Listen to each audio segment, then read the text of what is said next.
হর হর মহাদেব, হর হর মহাদেব। তিনি দেবাদিদেব মহাদেব তিলকনাথ পরমেশ্বর, তার চেয়ে শ্রেষ্ঠ কেউ নয়। বেদব্যাসের বৃহৎ শিব পুরাণে রয়েছে শিব হতে শ্রেষ্ঠতর কিছু নাই। শ্রী শিব সবার শ্রেষ্ঠ জানিবে সবাই।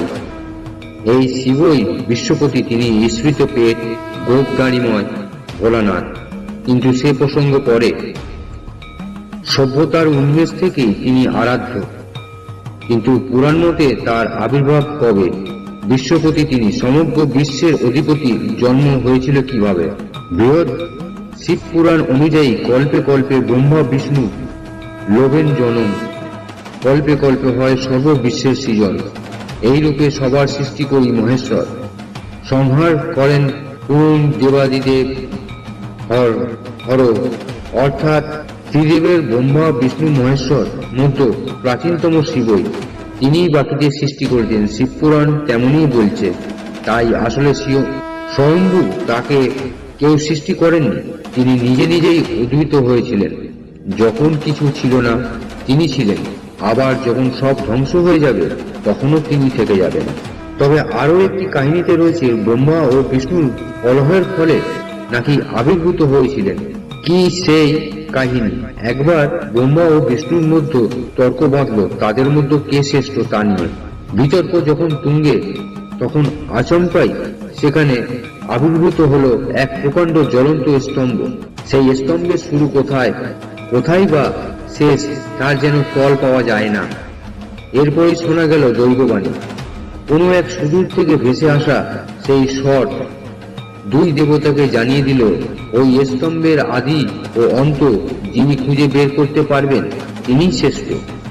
সঙ্গে সঙ্গে একটি হাঁস হয়ে আকাশমুখে ভেসে চললেন ব্রহ্মা। অন্যদিকে বিষ্ণু শূকরের বেশে জমি খুঁড়ে স্তম্ভের শেষাংশে অনুসন্ধানের চেষ্টা করলেন। সময় গেল, কিন্তু তারা সেই স্তম্ভের শুরু বা শেষ কিছুই খুঁজে পেলেন না। একটা সময় হাল ছেড়ে দিলেন দুজনই। তখনই তাদের সামনে আবির্ভূত হলেন শিব, যেন তিনি অপেক্ষামান তাদেরই জন্য। শিবকে দেখার পরে ব্রহ্মা ও বিষ্ণু বুঝতে পারলেন তার স্বরূপ।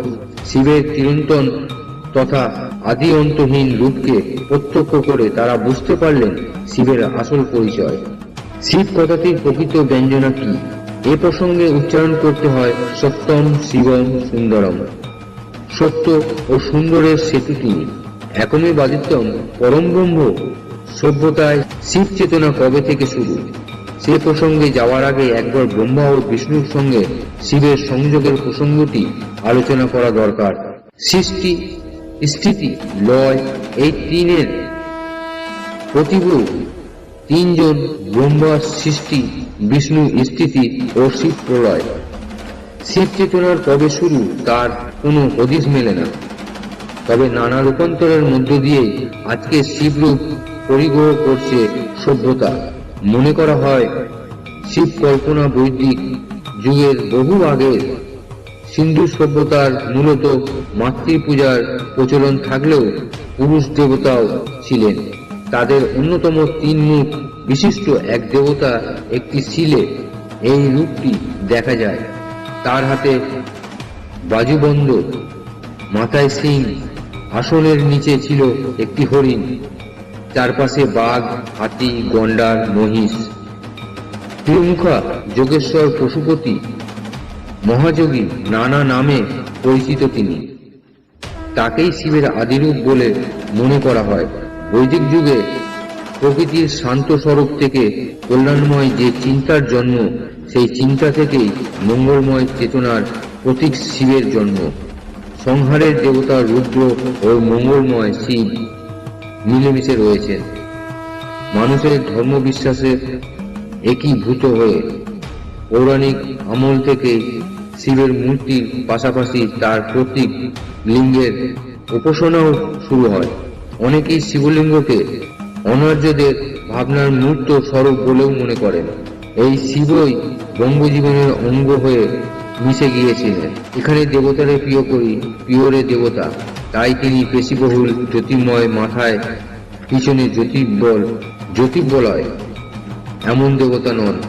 মুখময় গোপদাড়ি, হাতে কলকে, বাঘছাল পরিহিত এক দেবতা, যার শরীরে মেয়েদের আধিক্য, স্ফীত পেট দেখলে মনে হবে চিরচেনা। কোনো মধ্যবয়সী বছরের এই সময়টাই তার আরাধনার মূল সময়। শিবরাত্রি থেকে নীল পুজো, গাজন, চড়ক নানাভাবে বঙ্গ সংস্কৃতি ও ধর্মীয় রীতিনীতির সঙ্গে সম্পর্কিত। তিনি মধ্যযুগের মঙ্গল কাব্য ও লোক সংস্কৃতিতে তার রূপও অনেক। কোথাও তিনি পাঁচু ঠাকুর, কোথাও বা চাঁদ রায় কিংবা ধর্ম ঠাকুর, ক্ষেত্রপাল। মৎস্যজীবীদের কাছে তিনি মাকাল ঠাকুর। এই দেবতার অলৌকিক বিভার সঙ্গে মিশে গিয়েছে লৌকিক সংস্কৃতি। যেন বা ঘরের মানুষ শ্মশানে মশানে থাকে, ছাই ভস্য গায়ে মাখে। অন্নদা মঙ্গলেই রয়েছে অতি বড় বৃদ্ধপতি, সিদ্ধিতে নিপুণ, কোনো গুণ নাহি তার কপালে আগুন। এই বহুল পরিচিতি এত স্ফূর্তির কথা কে না জানে, তাই ব্যাখ্যা নিষ্প্রয়োজনে। মাথায় জটা, হাতে ত্রিশূলধারী, ষাঁড়ের পিঠে চড়া দেবতাটি জামাই হিসেবে দেখে শাশুড়ি মেনকা জ্ঞান হারিয়েছিলেন। কিন্তু পরে যখন শিব তার মনোহর রূপটি দেখালেন, তখন তিনি মোহিত হয়ে গেলেন। সহস্র সূর্যের প্রভাময় শরীর, মুকুটের দিব্য বিভা, কণ্ঠের অলঙ্কারে জৌলস দেখে বুঝতে পারলেন বাইরের এই রূপ আসল নয়, সমস্ত রূপকে অতিক্রম করে চিররূপময় শিব। এখন এভাবেই এই বঙ্গে শিব রয়ে গিয়েছেন যুগ যুগ ধরে।